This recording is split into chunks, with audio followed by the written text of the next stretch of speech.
Hello, good morning and welcome. It's Tuesday, April the 29th. This is Politics with Sam and Anne, but without Anne. I'm Sam Coates from Sky News. And for one morning only, I'm Tim Ross from Politico. Anne is on her way back from Washington, D.C. and for one morning only as well, the US is one of the less interesting countries on the other side of the Atlantic. We'll talk about what's been going on in Canada in just a moment. 2 days before the local elections as well. Keir Starmer hosts cabinet today and his government has a pre-planned announcement about migrants who are guilty of sex offences being banned from claiming asylum. Kemi Badenoch is on an agricultural visit in Wiltshire. Nigel Farage is in Bristol and then up in Scunthorpe. And Ed Davey is in South Cambridgeshire, all of which should give you a bit of a clue where the various opposition parties are targeting. There's also a local elections debate tonight on Channel 4 from Hull, although that's not involving party leaders. We've also got the final YouGov Sky Times national opinion poll before the local elections. Now, that sees Nigel Farage's Reform UK consolidating its vote, rather unhelpfully for the Tories and for Labour. So the numbers, Reform UK come out top on 26%. That's up one on last week. No change for Labour on 23, no change for the Tories on 20, Lib Dems on 15, Greens on 9. So that's 6 percentage points advantage of Reform UK over the Conservatives. There'll be more interviews from Kemi Badenoch later today, including one on Sky. I feel like she's been more visible recently, particularly in the last week, Tim. What do you think? Yes, I mean, it's obviously a big moment for the government and for Keir Starmer and a sort of, everyone's talking about the first big test this week in the local elections of his record, but it's clearly obviously also a big challenging moment for Kemi Badenoch. And she was out on the BBC on Newsnight last night being asked how things were going. And she came up with an answer that sort of made me wince and laugh at the same time. You find your groove, she said. You try different things. Some things work and some things don't work. But what I'm really glad about is that my party is united. Well, it was a funny kind of a comment to make, particularly given that in the same interview she was asked to give her account of that anonymous double header article in the Critic, which was backing Jenrick and saying it's time to switch leaders. Not a very united picture, you might think, actually. We'll see how that goes. I'm interested what things she would list that haven't worked. She's prepared to say that there have been some problems. Then come on, Kemi, tell us what they are. We ought to start properly, though, with the big overnight news. Mark Carney, a familiar face in the UK, his Liberal Party has won the Canadian elections, pulling off a huge political comeback, which really has been made possible not only by Mark Carney becoming the Prime Minister, but also by Donald Trump's antagonism towards that country. Now, in the last few minutes, as the results are still coming through, Mark Carney has been giving his victory address. It's hard as nails, pretty much as he has been all the way through this campaign, telling supporters that the world has fundamentally altered. He said, "President Trump is trying to break us." Now, his victory has come with the very, very tightest of margins. At time of speaking, the Liberal Party are ahead on 43% and the Conservatives on 41.7%. So really only 1.3 percentage points between them. It also appears that his government will fall short of the majority, which some of the polls, including YouGov, had been predicted. But it does mean a rare fourth term for any political party anywhere, but rare fourth term for the Canadian Liberals, which only a few months ago had been teetering on the brink of a wipeout. At time of speaking, the Conservative leader, Pierre Poilievre, has conceded defeat and may even lose his own seat, despite a stronger than expected performance. Carney will therefore continue as Canada's Prime Minister. He's obviously familiar in the UK, given his record as Bank of England governor, and this result is clearly going to be welcome for Starmer, who can rely on a centre-left G7 ally now. Carney ran on that record at the bank a bit in his economic credentials. He pitched himself as a crisis manager who was going to protect Canada's economy and its broader culture from Trump's tariffs and apparent expansionist aims. The Liberals appear to have been successful, actually, in capitalising on voters' anxieties about what those tariffs would mean for the cost of living and for their jobs, as well as something of a sort of existential moment fear, I think, is a very important bit of context. I mean, it is very different and very particular that Canadians are feeling over there right now in the context of Trump's comments. It's interesting just how successful that crisis manager vibe is. It feels a world away from the way that Keir Starmer pitched himself to the UK public just last year. And it is just striking that an incumbent government has won in an era where that has become very, very, very tricky. I've got a great stat, Tim. It's actually a stat dated back to November when Donald Trump won, because that's when we were all talking about it. But since the pandemic hit in 2020, incumbent governments have been removed from office in 40 of the 54 elections in Western democracies. So I suppose that would be 40 in the 55 elections now. But that just means it has been overwhelmingly likely statistically that if you're in power, the public will sling you out because of a rise of the sort of combination of pressures linked to instability and inflation, I guess. So I think that to have turned this around in just a few months is really, really, it's going to be a result that's going to be studied for some time. We are going to talk about the implications directly for the UK in a moment, because this is, of course, a British political podcast. But I suppose this does have a knock-on effect, because I'm already struck by the reaction of the markets. Bloomberg say that traders are disappointed that it's only going to be a minority government, and that the traders overnight have been shorting the Canadian dollar, which, by the way, Tim, I didn't know this. It's called the loonie. I did know that, Sam. We obviously don't yet know what kind of minority government it's going to be, but you don't have to have a formal coalition in Canada to form one. The first thing that strikes you about the result when you go through some of the numbers is that what happened in Canada, sort of in the big picture sense, is the diametric opposite to what's happening in UK politics. So in the election overnight, basically what happened was that the two main parties, the Conservatives and the Liberals, slugged it out very, very hard and squeezed all the other smaller parties. So there's a centre-left NDP that was down. There was a federal party called the PPC that collapsed. The Greens are down and others down. So in the UK at the moment, you've got this phenomena of 3, arguably 5-party politics, whereas in Canada, where the stakes felt really, really high at the election because of Donald Trump, actually it consolidated into a race between two parties, a little bit like it did here in the UK when Theresa May had that unexpected election in 2017. That was the last time that we had a big sort of cat and dog fight between the two main parties here, but that's exactly how it seemed to go in Canada. Yeah, it really did. It crystallised into that sort of 2-horse race. It's called a loonie, by the way, because the name of the bird on the back of the $1 coin is I think the lunar bird, and a $2 coin is called a toonie. Great knowledge. Factoids for you from Canada. What else struck you about the Canadian election and its sort of read across for here?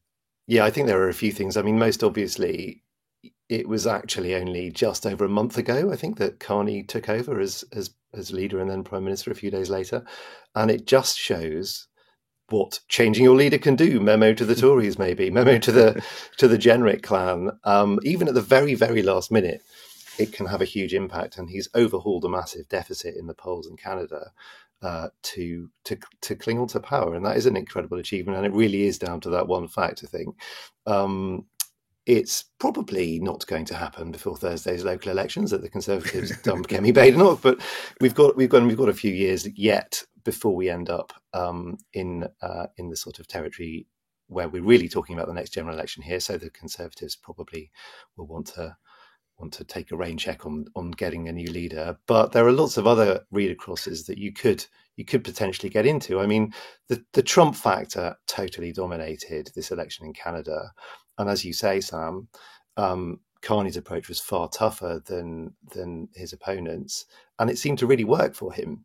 Ed Davey is really the only leader over here who's taking anything like a similar sort of stance on Trump. He's been slapping Trump around and trying to cut that figure as the chief Trump critic in British politics much more than anybody else has. Starmer's obviously been playing a completely different game. Will it work for Davey this week? Maybe. Will that make some Labour people think they should get a bit tougher with Trump? Possibly. But the context is incredibly different. I think you're looking at Canada, and it's a country, as we were saying earlier, which Trump wants effectively to annex. That's not yet the case for the UK. And it may be that in Britain, it's still really all about potholes and bins, not just this week, but for the next 4 years too. It's going to be really interesting to watch if the conflict between Mark Carney and Donald Trump hots up and Donald Trump doubles down on the annexation claim. He tries to squeeze the Canadian economy to get better trading terms. Mark Carney is alleged to have threatened to destabilize the American bond market in order to force Donald Trump to back down at one point. It's going to be interesting to watch how Keir Starmer positions himself. There was a visit by Mark Carney just a matter of weeks ago to the UK, and it was really notable that Keir Starmer and Mark Carney did not have a photograph on the doorstep of Number 10. The press conference that Mark Carney held was kind of away from Downing Street. There was a sort of attempt in Downing Street to make sure that they didn't antagonize Donald Trump by being seen with this guy who quite possibly would have lost the election in just a few weeks, but also was taking such an antagonistic view to the American president, far more so than his conservative counterpart. Now that Mark Carney is confirmed in post, is Keir Starmer going to be more publicly warm now that he is an elected leader with his own mandate? And that is a mandate to take on Trump, right?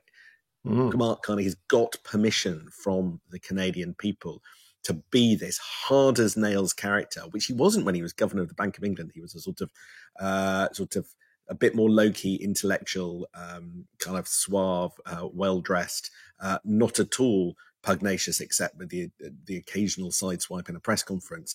Now he really is this kind of the fighting character, styling himself as a defender of vital interests of Canada in a way that it does not.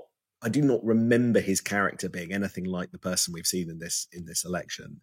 Does Keir Starmer feel comfortable standing shoulder to shoulder with him? Or, maybe the politics of dealing with Donald Trump have changed in just a few weeks as things have got more tricky. But watching that relationship, the tone of Keir Starmer's response to this election, which will be warm, but we need to see how it looks in practice, is going to be fascinating.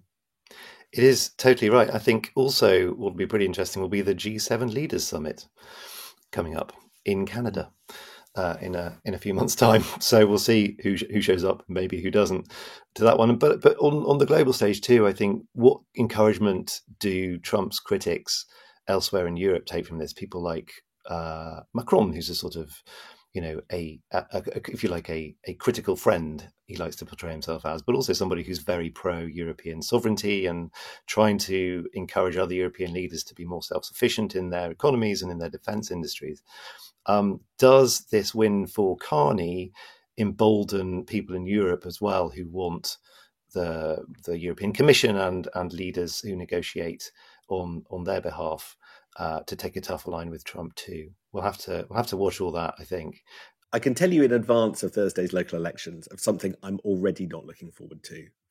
And that is a perfectly fair point the first time you hear it, but we're going to hear it a lot, which is politicians, when faced with inconvenient evidence pointing to what Mark Carney's just done, you are not going to hear the end of UK politicians going, well, I know that there's one very bad poll, but look at what Mark Carney did in Canada. Oh, I know that this local election didn't go, but there were local elections in Canada before Mark Carney performed that stunning comeback. So I suspect, and I have already heard it from at least one Labour figure, that they're going to try and weaponise the narrative around this. Of course, you can always throw back at them to what you're going to change leader again. But I think that this idea that politics is inherently unstable and you cannot use one negative snapshot in time to predict the future. Well, that's always been true, but usually, I'm afraid, the reverse is the case, where a party doing consistently badly for a consistently long period of time then does normally lose an election. So it doesn't change the facts on the ground, however many times we hear the Canadian example thrown at us in the weeks and months to come. Mm. There'll be lots of people making the argument that we're all Canadians now. And just before we move on, there are two or three policy things that Mark Carney's doing in Canada that I wonder whether they have read across as well. It's interesting that he's taken that incredibly pugnacious tone to Donald Trump, which is something that the UK isn't doing. But the second thing feels like there's much more of a read across with Keir Starmer. To put it in UK political terms, Mark Carney has been promising a bonfire of red tape. Or the slightly sort of staid Canadian political journalist terms, he's going to lower the regulatory barriers for resource projects compared to the Trudeau government. In other words, he's going to make it easier for projects to get off the ground with a bit of public money compared to his predecessor. So a bit of cash for stuff and fewer hurdles to jump over to get that. Now, I think lowering regulatory hurdles, bonfire red tape, that is actually where Keir Starmer is at the moment, because there's a worry about growth in Canada as there is in the UK. But whether or not there's more public money, well, I suppose Rachel Reeves has got that fund, the Capital Projects Fund, that she could reach for. So there is quite a sort of a read across there. But the big thing that he promised is an option not open to the UK because of the state of our public finances. In his election campaign, Mark Carney promised a big dollop more spending, public spending, and significant tax cuts, both of which cost a lot of money in order to help Canadians through the economic slowdown that will come from the trade war that they're experiencing. And the voters clearly like that. But the situation in the UK, the borrowing limits that Rachel Reeves has set, the inheritance that she was left behind, the pressures globally, the slowing economy, all of that means that there is no scope in the UK to do anything like that because we simply don't have the cash. Yeah, and I think you've hit the nail on the head there. But it is also clear that these are limits that Rachel Reeves has imposed herself, and I think will there be pressure to sort of ease them, to finesse some of those limits somehow or other, to give her a little bit more room. Certainly, I think in the run up to the next general election, there is going to be such a demand to try to find some headroom somewhere, some money down the back of the Downing Street sofa, the Treasury sofa, to try to help and to provide some of these sweeteners to voters. But right now, it's a much tighter squeeze for the British economy than it is for Canada. I think that the UK government, Rachel Reeves, feels like it's still playing catch up. You only have to look at the debate around public sector pay. In the summer, the public sector pay commissions are likely to recommend pay rises of about 4%, but the government's only going to fund the first, I think, 2.8% of those. And so every government department, every public service has to choose between cuts in order to fund salaries or not delivering the pay awards that the public sector pay commissions have recommended. And that could mean strikes, and that could mean lower growth. There is this kind of sclerotic feeling that it's quite hard to break out of a spiral at the moment, and I think tonally that's what was so interesting about Mark Carney. I think that fighting pose clearly gave people some sense of hope. The question is, can Keir Starmer sort of imitate that energy and that pugnacious approach and make it clearer that he's standing up for Britons than the polling, the detailed polling suggests that people think that he's doing at the moment. We've only got a short period of time left, Tim, but the other thing that Mark Carney was suggesting was diversifying trading relationships away from the US. In other words, more trade deals. Do you want to just give us a very quick update on where the UK is with that effort? Well, obviously, the UK is desperately trying to nail down some kind of a deal for some tariff relief with the United States. And if possible, I think I was reading yesterday that they want to get it done really before the EU reset deal is done on May the 19th at a summit, which is taking place with EU leaders in London, because, well, Trump doesn't really like the idea of the UK doing deals with the EU. He thinks the EU is basically there to, quote, screw America, and any kind of ally of Europe's probably isn't necessarily going to be an ally of his. So there's that one. And, watch this space. we don't have a deal there yet. Then there is obviously also the European Union deal too. And that is back actually on the diary today. We've got Maroš Šefčovič, the Trade Commissioner, who is known as Ursula von der Leyen's Mr. Fix-It in Brussels because she keeps throwing him the most difficult issues to fix.